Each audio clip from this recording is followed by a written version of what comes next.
Hi, thank you for joining today or clicking on the link and learning more about gastroschisis with us. I'm Erin Perrone from the University of Michigan. I'm a pediatric and fetal surgeon and part of the APSA Fetal Diagnosis and Treatment Committee. I'm joined with Dr. Michael Sobolik, who is a resident at Corewell Health outside of Detroit. And he's doing his research time right now, preparing to be a pediatric surgeon and soon to be interviewing, and he's a resident at Indiana University. In Indianapolis. We're going to do the content expert presentation on gastroschisis. Dr. Sobolik, take it away. Thank you, Dr. Perrone. So gastroschisis is defined as an abdominal wall defect that's to the right of the midline and umbilical cord with herniated bowel, but there is no covering sac in contrast with omphalocele. The incidence of this is about 4.4 patients per 10,000 live births, but this incidence has been found to be decreasing to about 1.5 per 10,000 live births per year. And the reasons for that are not completely understood, but it's thought that it's essentially due to the decrease in some of these risk factors that we're about to talk about. And so those risk factors for gastroschisis include young maternal age, usually less than 20 years of age, as well as low socioeconomic status and all that entails, including poor nutrition and uncompleted education, low BMI, recreational drug use, including cocaine and marijuana, alcohol consumption, tobacco exposure, as well as race. And interestingly, for this cohort, the black race is found to be a protective factor. Moving on to embryology and pathophysiology, this is not completely understood yet, but there are some theories as to how gastroschisis arises. And one of those is failure of migration of the lateral ventral fold. You can see that in the images over here to the left, where you have the trilaminar embryo.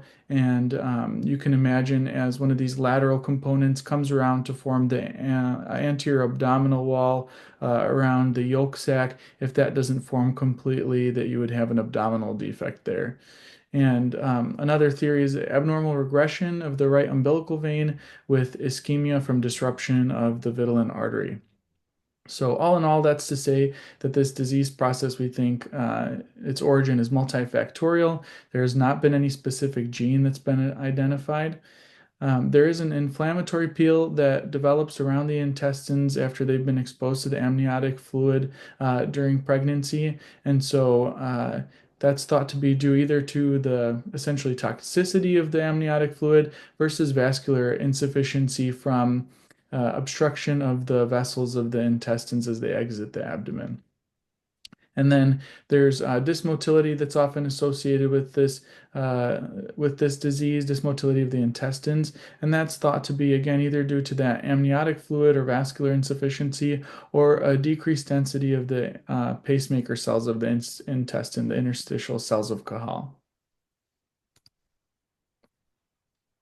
In terms of associations that we find with gastroschisis, about 100% of these patients have intestinal rotational anomalies. As we remember, before 8 weeks, the intestines herniate out of the abdomen. They undergo rotation, and then by about that time, the 8 weeks, they return back into the abdomen and fixate into their normal positions.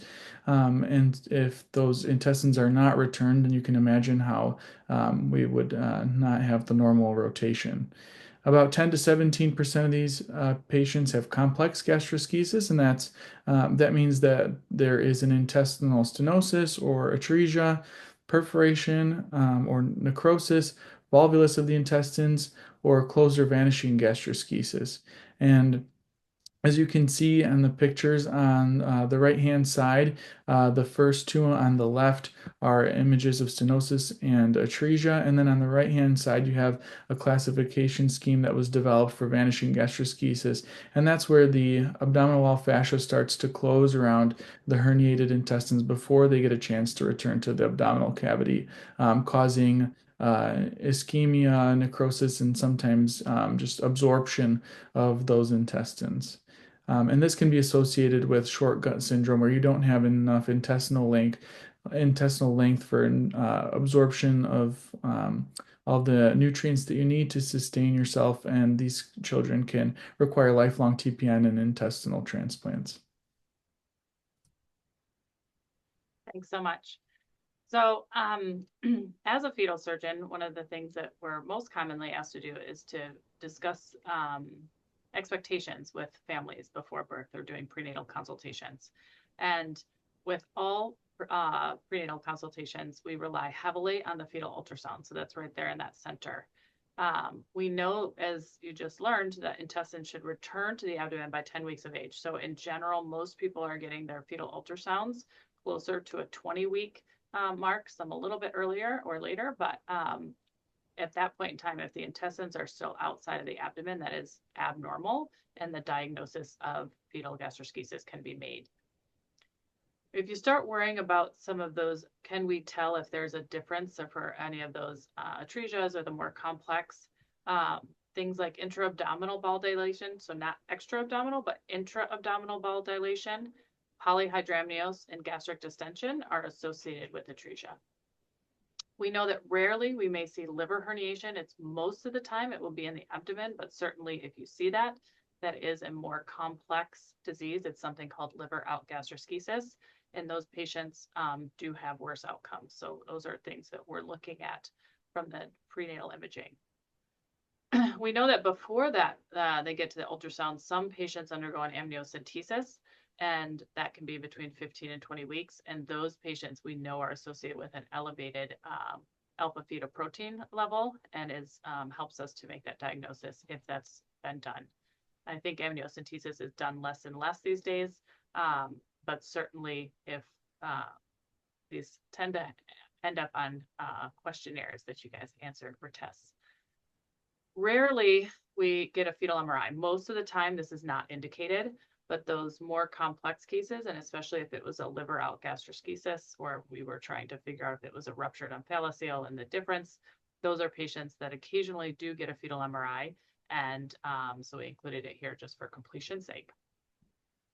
Now, most of the care for these patients is being done by the maternal fetal medicine specialists. And a survey in 2019 of NAFNAT showed that most of them, after diagnosis, will monitor typically monthly, but certainly starting in the third trimester, they typically will do weekly non-stress tests, biophysical profiles, and amniotic fluid index to indicate when it's time for delivery.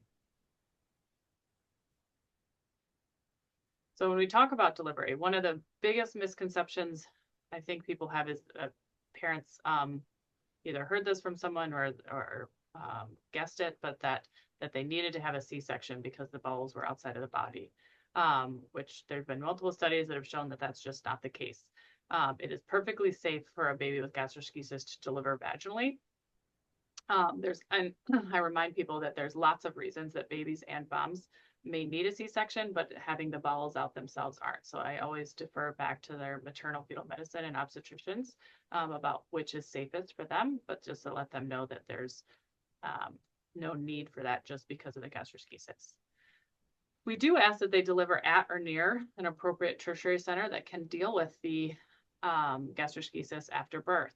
These are typically ones that we want to deal with right away. The baby gets put in a bowel bag, and then we would like to intervene upon the gastroschisis relatively shortly. When we think about timing of delivery, though, it's not well understood yet. We know that most of these babies deliver early and are preterm, usually around 36 and a half weeks. There's some suggestion out there, and there's a study that's a randomized controlled trial out of the NIH led by Dr. Amy Wagner out of Wisconsin about the actual optimal timing. This study randomizes patients to early delivery at 35 weeks with the hope that would lead to decreased morbidity, or continuing to manage expectantly with delivery at 38 weeks if the mom has not yet delivered at that time. Moving on to postnatal management. So after these children are born, these are the things that we have to do in order to stabilize them and evaluate them. So first of all, we evaluate the respiratory status and see if they need to be intubated, if they need to go on a ventilator. So we do that first. Next, you want to decompress the intestines. This will assist with returning the intestines to the abdomen if we have enough domain to do so. We want to make sure we evaluate the intestines as soon as possible in order to look for those cases of complex gastroschisis that we spoke about before, including the stenoses and atresias or cases of vanishing gastroschisis. Um, we want to make sure that we're putting the intestines in a bowel bag to prevent insensible losses and obviously provide intravenous fluids for hydration for that. We put the patients in right lateral decubitus position. This has been shown to allow the vessels to the intestines to maintain the most straight line position to prevent obstruction and ischemia. And we make sure that the infants are warm with heating lamps and incubators. And then in terms of antibiotics, this is potentially a bit more controversial, but a recent study showed that you can consider narrow spectrum antibiotics for these infants while the intestines are outside of the abdominal cavity till about 24 hours after closure. And you want to look at gram-positive coverage like skin flora. But outside of that, there's really not great evidence to suggest that either broad-spectrum antibiotics or longer durations are required. Next, for repair of the gastroschisis, we want to make sure that we enlarge the defect if we feel that it's needed, if it's too narrow and we're concerned that it's causing ischemia to the intestines, and this is usually done laterally from the defect. And in terms of closure, we have a few different options. If the defect is small and it's felt that the intestines are able to return into the abdominal cavity easily, then you can consider primary closure right away. If this is felt not to be the case, then you want to put the intestines in a silo and you can do a stage closure at that point. Or many people have moved to sutureless closure after the silo technique, where you use the remnant umbilical stalk to essentially help the neonate create new tissue in that space to close the defect, and that's been shown to have good outcomes. You want to expect slow feeding advancement in these neonates. They often have bilious emesis, and it takes a long time to get them to goal feeds on the order of weeks to even past a month. And you want to make sure that you plan for central access and for TPN for exactly that purpose. Thanks so much. I just want to bring up two more points. Um, as you talked about, the babies can have bilious emesis or have um, even just an OG with high output that's bilious. And there are times that, for whatever reason, that we end up getting a upper GI, especially if it's been weeks and they haven't fed or haven't shown readiness of feeding. And all of these babies, as we talked about before, will have a form of malrotation. So that is not an unexpected finding. And I try to counsel the families on that beforehand too. Of course, if they have any evidence of volvulus or twisting, then that would be a surgical emergency, but it is not the same surgical emergency as a baby who didn't have gastroschisis having a malrotation finding. The other thing is if they do have an atresia, most of the time, as long as there's not a perforation or ischemia, that atresia will be reduced into the abdomen, and we'll most of us would wait 4 to 6 weeks and then go back in and repair the atresia after that time frame. So these patients do spend quite a long time. I typically in the hospital, I typically let people know that for the simple gastroschisis, it's about a month, and for the more complex, it's up to 3 to 4 months. So because of all that, we've been investigating different fetal treatments for quite some time. There have been fetal treatments that are as simple as something called amnio exchange, which is taking out the amniotic fluid, replacing it with saline, with the hypothesis that the amniotic fluid itself was causing inflammation to the bowel and potentially would lead to less bowel damage. This was done, and a study was done in 2007, where a human study. Unfortunately, it did not show any benefit to the humans, so that was stopped. There have been multiple labs that have done different fetal repairs on animals, so that usually an ovine model, either using a collagen biomatrix or doing a primary repair. And there have been attempts at fetoscopy to do repair. Um, None of them have led to enough data yet to show that we should be moving in this, but it's very exciting. There has been one fetal human repair, one published case out of Brazil in 2023, where the fetus had a repair. Unfortunately, it was complicated with dehiscence after 48 hours needing delivery, but they have shown us at least that it is possible. And if you jump to the next slide, they're very exciting for a lot of us in the fetal community is we don't have the results yet, but Baylor, led by Dr. Kaswani, is has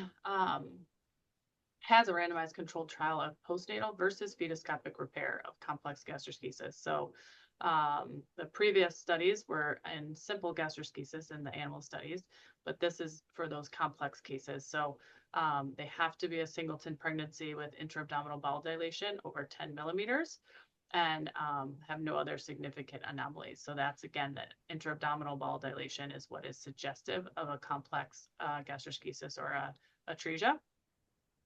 And you can see the exclusion criteria, or a majority of them over there, but those patients are enrolled.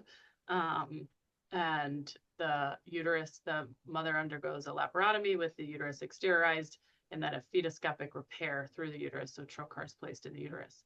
The repair is sometime between 20 weeks and 25 and 6 of gestational age. And the outcomes, as you can see, are listed over there. They plan to do 10 patients and do a 12-month follow-up. So we're very excited to see what happens and see if there is benefit of fetal repair for these patients. With that, we want to thank you for watching this presentation. We hope that you took something away from it, and we encourage you to take a picture of the QR code with your phone to take a look at the outline for this presentation, and you can see some of the more relevant references. Thank you for watching.